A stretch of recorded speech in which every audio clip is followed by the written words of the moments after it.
Hey, this is a DM's guide for Masterpiece Imbroglio from Keys from the Golden Vault. So if you're not a DM or you don't mind it being spoilt, I'd probably leave. The Cognoscenti Esoterica is a supposedly powerful group of individuals who claim to collect all manner of curios by any means necessary, and they are somewhat disliked and distrusted, I think, by the masses of official historical societies and the likes. They possibly claim to have items that aren't the genuine artifact, and which are essentially cheap knockoffs, which are less impressive than advertised. So think eBay.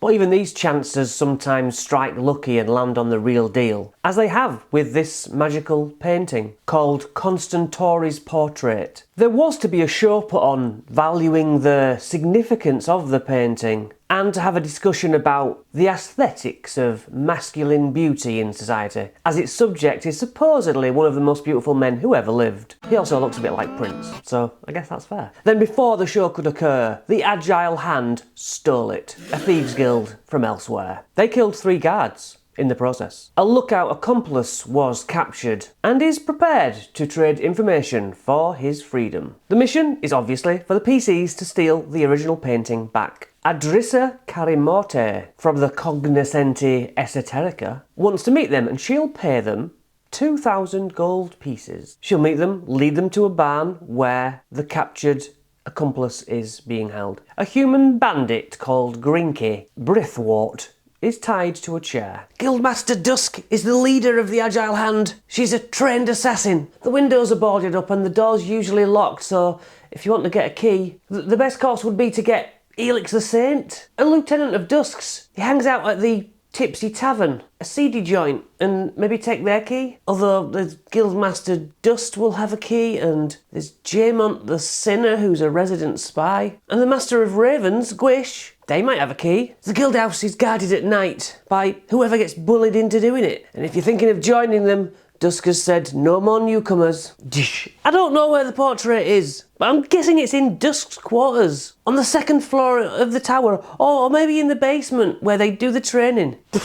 Look, supplies are delivered through the stables. Maybe you can get in using that way. So after that optional torture scene, Adrissa can tell them that the Agile Hand lie, cheat and steal, and throw in a little bit of the old ultra-violence to get what they want. Now it's possible that they have a buyer lined up, or at least a fence and then another fence and another fence to keep the painting moving, and so time is crucial. The painting itself is sentient to some degree and can eavesdrop on conversations that it's heard. You should play it as awfully vain and self-obsessed.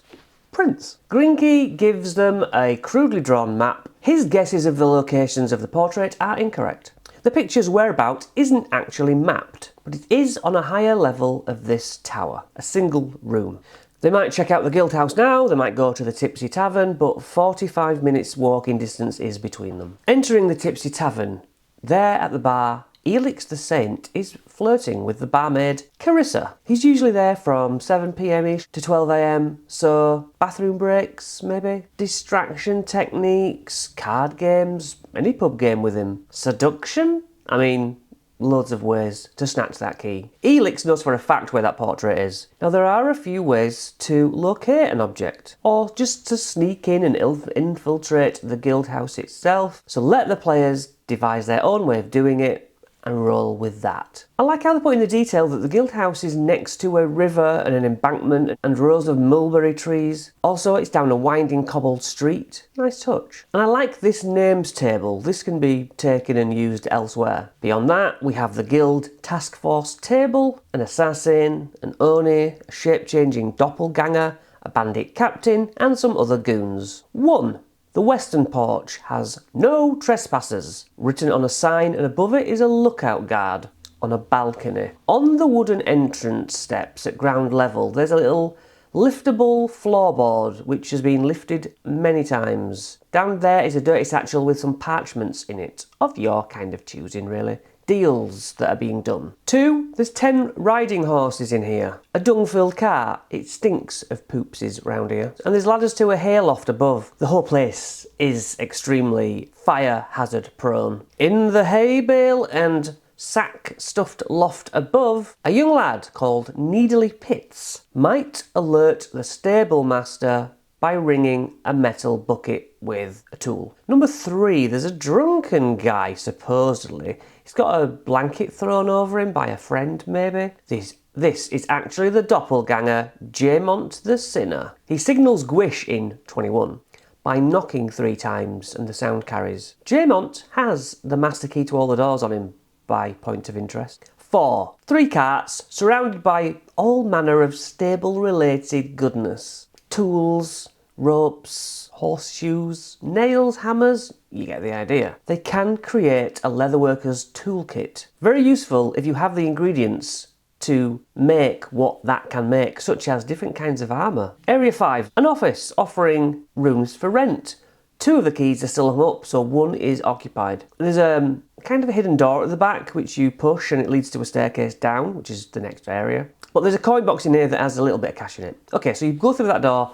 This is basically a stairway. That's area 6. Then area 7. It's an entrance room for staff. They don't go through the main entrance. There are cloaks here, oil lanterns, and ropes if you want to have that for tying people up. 8 is a courtyard with a well. Usually modules will drop a little magic item down those, but here they did not. So is it worth mentioning? Probably not. Or put something of use down there. People who actually go the extra mile and search every nook and cranny. If this was a computer game, there'd be a secret hidden down there, wouldn't there? 9 is a rustic meeting room with half-eaten nibbles on the table. It's like a Western-styled table with all like dagger marks in and stuff. 10. Oh, this entrance in seems to be nailed shut from the inside. The handle is loose, you turn it, it's a poison gas trap. 3d10 poison damage and you are poisoned for 1 minute. And I imagine that alerts people too. Now 11 is simply just a kitchen. But they will hear the parlour next door and the drunken gambling and slurred speaking of thugs. 12. 4 drunks playing cards. 3 are thugs, 1 is a gladiator. The 3 thugs, if they attack at all, attack with disadvantage as if they are poisoned. Alcohol, right? And the gladiator is spoiling for a fight. Now in the corner is a blue chair covering a trapdoor which wraps right round to the end of this campaign. This is where they come up. 13. A thug sits reading a book on the stairs, a saucy novel. I don't know why I enjoyed that detail so much. I'd like more of that. 14 is just basically a landing and leading off are these private rooms. One of the doors to 19 is locked. 15 is another hall. Some of them are closets, some of them are rooms. 16. This is Laris Dot's room. She is the stable master. And there's a set of keys and a coin purse, potentially on her bedside table. There's also a wooden trunk which you're expected to fill with personal effects of Laris's. If Needly does ring the bucket, this is where the stable master will come from after 1 minute. 17 stinks of the horse poo, it's just a small bedroom. 18, same smell, different room, larger room. There is a lantern on the table, it's a lantern of revealing, which can shine on invisible objects or people and show them visibly. If this video has been helpful, please click the like button to share it to other people who needs my help. 19, a balcony with a bandit, a female bandit on there, keeping watch. There's also a spyglass attached to the balcony, but it's broken, unusable. 20. This private room is occupied by a travelling merchant called Thival Horn. He's angry due to his lack of sleep because of all the bloody ravens tweeting next door. If they do get in a conversation with this merchant, they could do sales off him, of course, but he'll drop that he suspects Guildmaster Dusk and a noble called Dartinal Livereth, who is also here.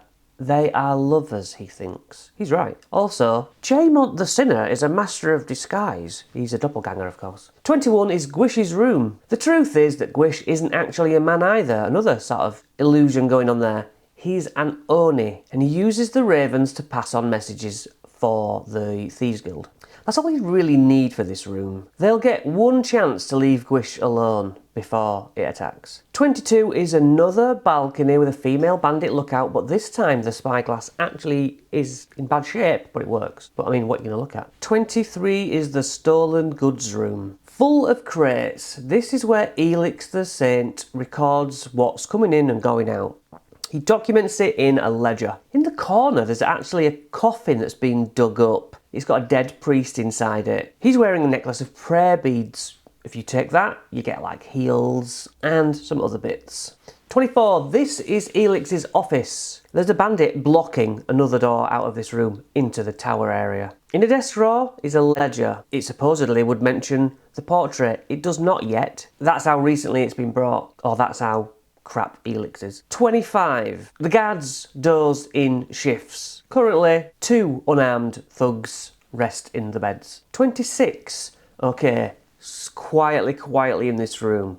Guildmaster Dusk is in bed with Durantinal Livereth as suspected. The room smells of pipe smoke. The players are expected to look at the staircase, see the keys next to the sleeping couple, stealth up. But has an alarm been raised already? Will they be prepped, ready for a fight to protect the portrait?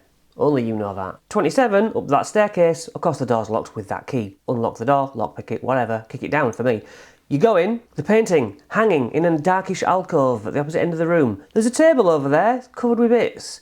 If they look at the covered with bits table, it talks about traps on paperwork. It also sort of gives away the fact that the painting itself is trapped. And if they check the painting for traps, having looked at that, they gain advantage. Poisonous gas holes behind the painting's hooks. Deal 8d8 poison damage. Also, the painting itself will attack with its 3 charges worth of magic missile. Auto hits. I thank you. Thus alerting whoever can hear the commotion. 28 is a smelly wine cellar. It has a secret door which can't be opened from this side unless you use some sort of magic. Like knock, I suppose. Now, at the opposite end is a sign with written as a handwritten note, nailed to the wall, saying that this is kind of the thief training room. 29 has a murky, dark pool. You have to go in. You have to find and search for this silver key on the bottom of the pool. Then you have to search one of the walls.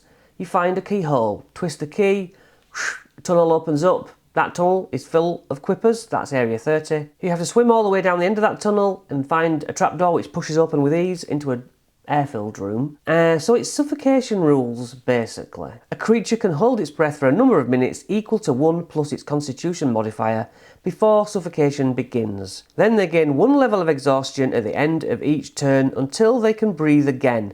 While swimming, it's difficult terrain or half movement speed unless you have a swim speed. 31. The room is dark. Do they have a light source? Do they have night vision? There are chalk arrows pointing down a corridor with arrow slits. Can they see those arrow slits? If you peer through an arrow slit, you will see a skeleton covered in cobwebs with a crossbow. So most of them are defunct, but 2 actually do animate at whatever point you wish. DC 15 acrobats to jump out of the way of an arrow or a bolt, whatever. 32 and 33 is a large kind of a maze. It's in complete darkness. There's an illusion of heavy breathing filling this room to terrify them. They need to stand on 3 pressure plates if they wish to unlock that door that couldn't be opened. Has 3 bolts, 3 things, ching, ching, ching. And then the actual way out is easy. Just push on this wall and you're through to the next phase. Another unlit room, 6 prison cells. Some are filled with crates and boxes and stuff. But then there's a guy in one of them, a thief called Jury Sneath. He's a spy from a rival group called the Velvet Glove. In 35, you can find weapons and ammo in crates, and tucked away somewhere is a necklace of fireballs. 36, there's a crate in a corner and a paper-wrapped block of butter that the mimic loves. Yes, it's a mimic. 37 is a secret door to a ladder which comes up that trapdoor underneath the blue chair, which I presume is easily movable and liftable. Then wrap it up how you please. I'm not doing any of those enemy stat blocks in this video. Let me know if you find those stat blocks helpful in my videos. If you skip them, just give me comments, help me out, that's all I ask.